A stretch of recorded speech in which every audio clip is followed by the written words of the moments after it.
সবাইকে ইএসপি ক্লাসে আবারও একবার শুভেচ্ছা। আজকে আমরা ধারাবাহিক লেসনগুলোর আজকে যে পর্বটা আমরা দেখব সেটা হচ্ছে সিক্রেট লেসনের 17তম ক্লাস অর্থাৎ 17th ক্লাস আজকে। তো এটা হচ্ছে আমাদের স্পোকেন ইংলিশের যে একটা ধারাবাহিক লেসন সেটার একটা। তো আমরা বরাবরের মতোই নন ভার্ব দিয়ে এমন কিছু সেন্টেন্স বা বাক্য বলে থাকি, সেটা অতীতকাল হোক, বর্তমানকাল হোক অথবা ভবিষ্যৎকাল হোক, যে কোনো কালেরই হতে পারে। তো গতবার আমরা যে লেসনটা দিয়েছিলাম সেটা হচ্ছে এক্সক্লেমেটরি সেন্টেন্সের অর্থাৎ বিস্ময়সূচক বাক্য কিভাবে আমরা ইংলিশে বলবো আর কোন কোন স্ট্রাকচারে কি ধরনের কথা আমরা বলতে পারি সেটা আমরা দেখিয়েছিলাম।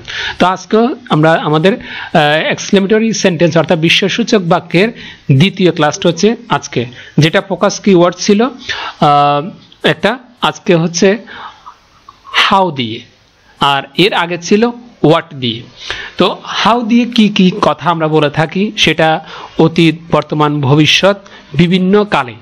তো কথাগুলোর ভিতরে এমন কিছু কথা আছে যেটা আমরা স্পোকেন ইংলিশে অর্থাৎ ইংরেজিতে বলতে গেলে সেটা আমরা পারি না। কথাগুলো হলো যেমন আমি কত, আর ঢ্যাঁসের জায়গায় যেটা আছে, ঢ্যাঁসের জায়গা অর্থাৎ খালি জায়গাটা একটা নন ভার্ব ওয়ার্ড বসবে, নন ভার্ব ওয়ার্ড। নন ভার্ব ওয়ার্ড যে কোনোটাই হোক তোমরা বসাতে পারো, অর্থাৎ যে ভার্বটা দিয়ে, যে ওয়ার্ডটা দিয়ে অ্যাকশন বুঝাবে না, কোনো কাজ করা, হওয়া, লওয়া ইত্যাদিগুলো বুঝাবে না, সেটা হচ্ছে কি নন ভার্ব ওয়ার্ড। তো নন ভার্ব ওয়ার্ড সেটা নাউন, প্রনাউন অথবা অ্যাডজেক্টিভ অথবা অ্যাডভার্ব যে কোনো কিছুই হতে পারে, অথবা একটা ফ্রেজও হতে পারে। তো এখন এই নন ভার্ব ওয়ার্ডগুলো এর শূন্যস্থানে বসিয়ে তুমি কি করবে, প্র্যাকটিস করবে। তো বাংলাটা আমরা সচরাচর কি বলে, যে আমি কত অথবা আমি কত ছিলাম, আমি কত হব। এখানে তিনটা কালেরই কথা রয়েছে, বর্তমান, অতীত এবং ভবিষ্যৎ। এরপরে আমরা দেখতে পাচ্ছি যে আমি কত হয়েছি, আমি কত হতে পারি, আমি অবশ্যই কত হব, আমার কত হওয়া উচিত, আমি কত হতাম, অথবা শেষে আমরা আরেকটা বলে থাকি যে আমি কত হতে পারতাম। এই কথাগুলোর ইংরেজিটা কি, বা এগুলো আমরা কোন ফরম্যাটে কিভাবে বলবো, আমরা এই ফরম্যাটগুলো ব্যবহার করব। এতক্ষণ যে বাংলাটা বললাম এই বাংলাগুলো অলরেডি আমরা পাশে দিয়েছি, যে বাংলাতে ইংরেজির পাশাপাশি বাংলাটাও আমরা দেখতে পাচ্ছি। যে আমি কত, এটা ইংরেজিটা কি, how I am, how I am. এই ঢ্যাঁসের জায়গায় একটা কি নন ভার্ব ওয়ার্ড বসবে। যখন ইংরেজিতে পরিবর্তন হবে নন ভার্ব ওয়ার্ড বসিয়ে, তেমনি পরিবর্তন হবে বাংলাতেও, ঠিক আছে। তো এখানে প্রথমে আগে এতক্ষণ পর্যন্ত যে বাংলাটা বললাম এটা ইংরেজিটা একটু এক নজরে দেখিনি, তখন আমরা স্টেপ বাই স্টেপ এই ফরম্যাটগুলো একটা উপযুক্ত শব্দ দ্বারা আমরা প্র্যাকটিস করব। যে আমি কত, হাউ আই এম, আমি কত, এটা আশ্চর্যবোধক সেন্টেন্সে ভাবের ক্ষেত্রে বলতে হবে, অর্থাৎ বিস্ময়সূচক বাক্যে যেভাবে বলতে হয় সেভাবে আমাদেরকে এক্সপ্রেশনটা দিতে হবে। আমি কত, এখানে যদি বলি যে আউফুল অর্থাৎ ভয়ানক, ঠিক আছে, আমি কত ভয়ানক, হাউ আউফুল আই এম, আমি কত ভয়ানক, অথবা আমি কত ভয়ানক ছিলাম। বাংলাতে যদি বলি আমি কত ভয়ানক ছিলাম, হাউ আউফুল আই ওয়াজ, ঠিক আছে, আমি কত ভয়ানক ছিলাম, আমি কত ভয়ানক হব, how awful I shall be. এইভাবে ইংরেজিটা হচ্ছে এভাবে। এরপর যদি একাধারে বলা যায় যে আমি কত ফেমাস হব, ঠিক আছে, আমি কত বিখ্যাত হব, তো আমি কত বিখ্যাত হয়েছি, এই কথাটা কি বলবো, যে how famous I have been, আমি কত বিখ্যাত হয়েছি।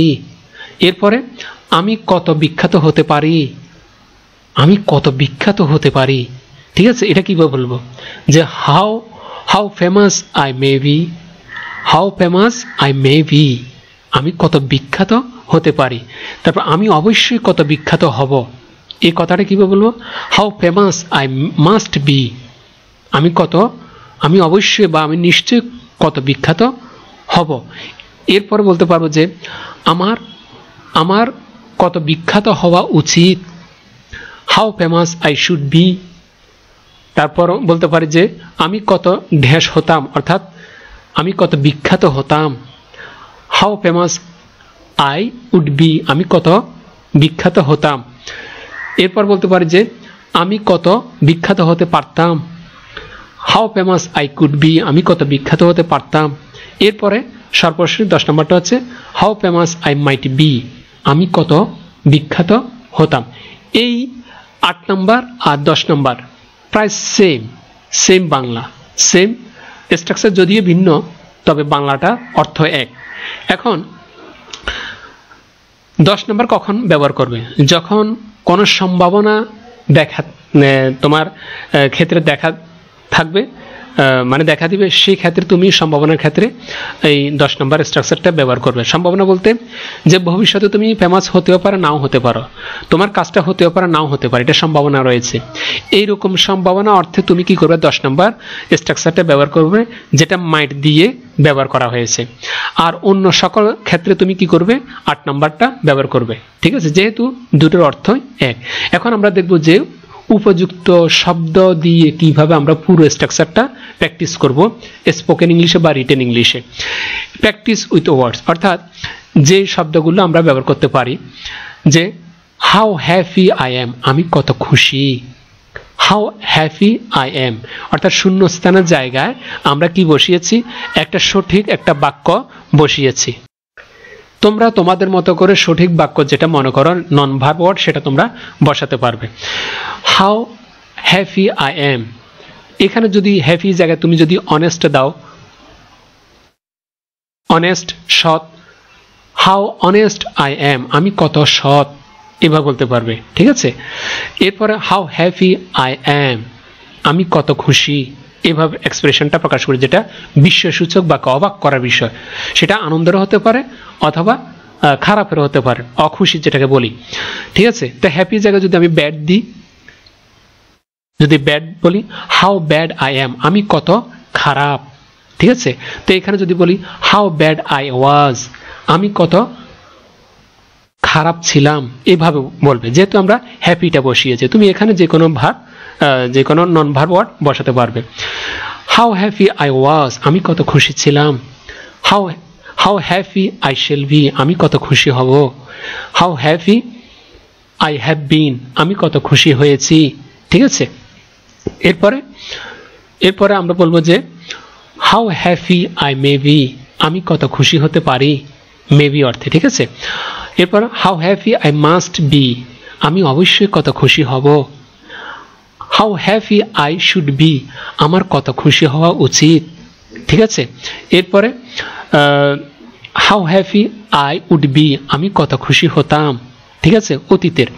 এরপর how happy I could be, আমি কত খুশি হতে পারতাম। এরপরে সম্ভাবনা অর্থে কোনটা বলবো? How happy I might be, আমি কত খুশি হতাম, যেটা সম্ভাবনা অর্থে আমরা ব্যবহার করতে পারি। তো আমাদের মূল স্ট্রাকচার যেটা, সেটা তোমাদেরকে অলরেডি বলে দিয়েছে যে সিক্রেট লেসনটা এটা সব জায়গায় সব স্পোকেন ইংলিশে বলবে না। তোমরা যদি কোথাও স্পোকেন ইংলিশে কোর্স করতে যাও, সেখানে এই নিয়মগুলো যদিও বলে, তবে সেগুলো বাইরে কখনো প্রকাশ করবে না।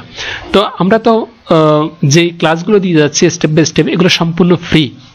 যেটা পেড ভার্সন ছিল, টাকা দিয়ে করতে হতো, সেটা আমরা তোমাদের জন্য ফ্রি করে দিয়েছি। স্পোকেন ইংলিশ আমরা পুরোটা ফ্রি করে দিয়েছি। সামনে আমাদের কিডস স্পোকেন ইংলিশ আসবে সিরিয়াল বাই সিরিয়াল। তো এটা একটা বেসিক স্পোকেন ইংলিশ স্ট্রাকচার। তোমরা আমাদের যে স্ট্রাকচারগুলো নিয়মিত দিচ্ছি, সেটা অবশ্যই কমেন্টসে দিবে। বিভিন্ন ধরনের সেন্টেন্স আমাদেরকে লিখে দেখাবে, আমরা দেখব যে তোমাদের হচ্ছে কিনা।